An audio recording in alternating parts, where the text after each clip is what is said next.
I feel that in a lot of cases, a lot of men are tired of the chicken heads. Women that, what the Bible called them, silly women. Silly women. Women that have no biblical knowledge, no wisdom, no intelligence, cannot minister to his soul, mind, body, and spirit with the word of God, cannot give a word in due season, cannot give words and wisdom and give advice, don't have foresight, no intuition, without understanding, chicken heads, foul mouth, ghetto, hood rat, and look it. Don't dress in a modest fashion, but dress like hookers, hoes, sluts, and skeezers. But want to be treated like a lady and want a man to take his money and splurge it on them while they walking around looking like they ready to get under the next dude that is available. Most men, I think they take pride or want to take pride in the women that they're with.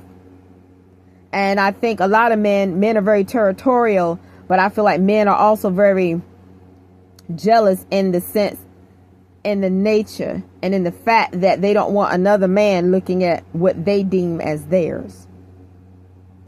But when you've got women out here that are letting it all hang out and don't have a lick of self-respect nor dignity, stomachs hanging all out and they pregnant, breasts hanging all out, and that family over there, family of 4, 2, 5, or 6, are trying to have dinner with their children. But here come cleavage walking in, breasts hanging all everywhere in front of some little 3, 4, 5-year-old boys' faces. No respect, no self-respect, and no respect for nobody else. I think men are tired of looking at women's butt cracks with no drawers on, no underwear, just walking around the crack of the butt like they think that the clothing being stuck in the crack of their butt is sexy. No, that's nasty. Back in the day, we called it cutting cheese in school. I think men are tired of women walking around like they think they Betty Boop walker. Not Betty Boop walk, but that walk that some of them got, like they just think they just so sexy or something. I think men looking at women like that, like, you need to take it down a peg. Because it looks stupid. It don't even look natural.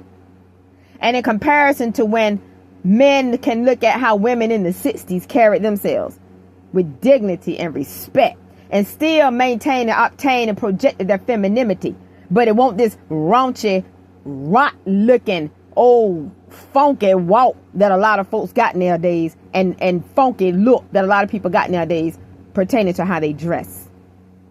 What decent man wants that? So I understand why the men are probably in their homes watching sports, probably eating peanuts, eating pizza, and drinking soda or whatever the fellas drink, and probably just kicking it with the boys or alone, or somewhere reading the Holy Scriptures, or somewhere trying to find out what their purpose is in life or what God has appointed for their lives.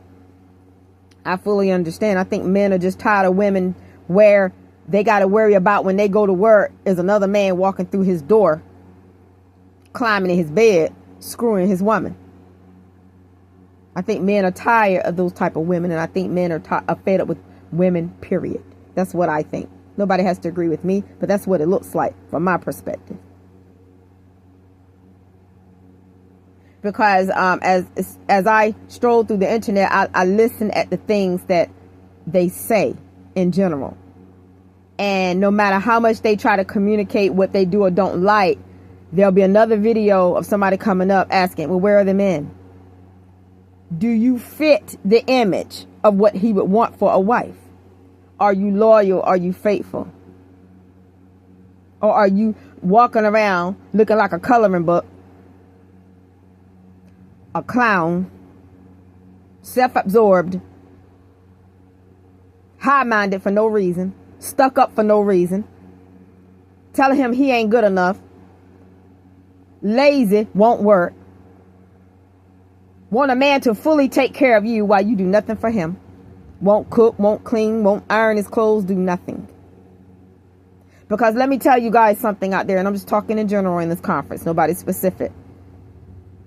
Although men are providers, they're not servants. There should be an even give and take. Even if we take it back to the Holy Scriptures. Yes, a man is provider. Yes, a man is protector. But let me tell you something about that Proverbs 31 woman. Because she don't sit on her tail being lazy. She works. And she takes care of her family, her household responsibilities, and her duties as a woman and as a wife, or whatever her title may be. But a lot of women have a sense of entitlement in the way that they think. Oh, a man is supposed to take care of me and treat me like a queen and treat me like a princess. You ain't his God. Yes, he's supposed to respect a woman, and if that is earned and if it is deserving, yes, he will treat a woman like a queen and his princess, because if a woman is wearing the shoes that she's supposed to wear, that's what she will be. But that woman ain't Jehovah.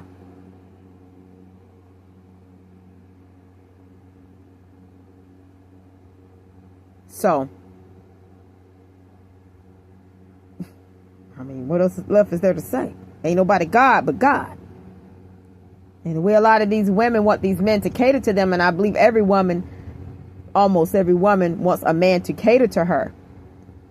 But my thing is, and I'm not directing this towards anybody, just taking how it resonates, be something worth catering to.